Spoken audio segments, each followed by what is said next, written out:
Hey, what up, y'all? Mr. Cruz here, the hardest worker in the room. What's poppin'? Here with another tutorial. This one's gonna be a recent tutorial, and what I'm gonna show you guys, how to do 808s right, do them the right way in Reason, and how to set up a patch so that way you're not cycling through a whole bunch of different samples that you have. You kind of have them all inside of one patch, one instrument, and then you're all set and you're good to go. All right, so check this out right here. So let's go ahead and reset this device. Go ahead and right click, and where's the reset? There we go. All right, so over here in browser, since they're all kind of already set in my my self-contained samples, I'm just going to use it like this. But of course, for you would go into whatever folder you have your 808s in, and then you would kind of click and drag.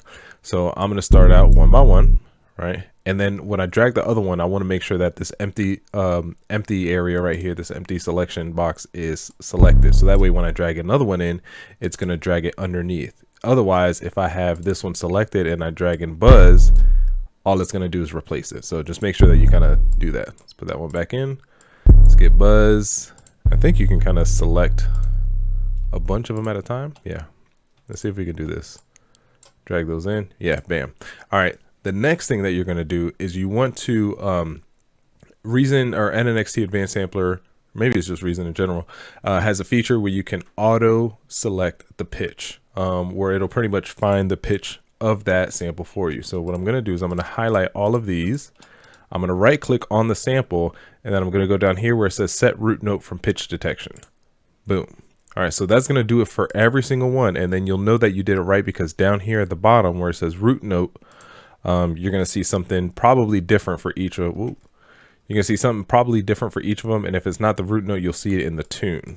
Right, see how it changes? That means that it changed all of them, so that C1 or C0 is going to be pretty much C0. All right, the next step, and this is kind of like pretty much the last step, is what I like to do is I like to make sure that the note or the range for the note is dragged out all the way to the end of my octave, to the end of my keyboard, my key range.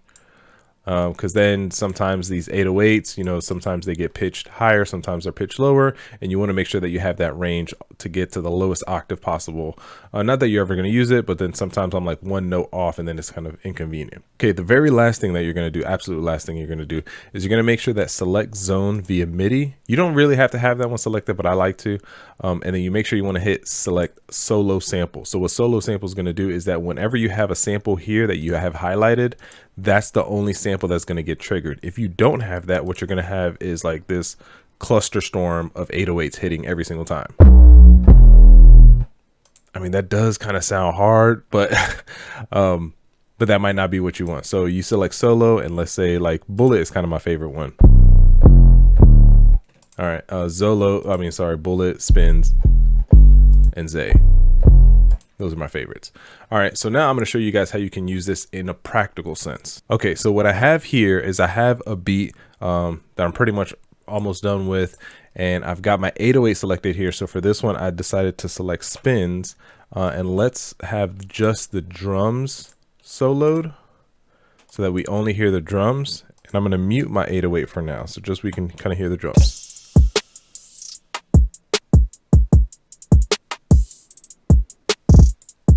All right, so let's unmute my 808.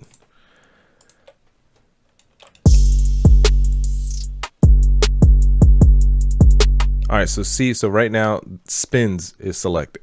But let's say I'm not feeling Spins. Let's try another one. Let's try Zay. Ooh, that goes in.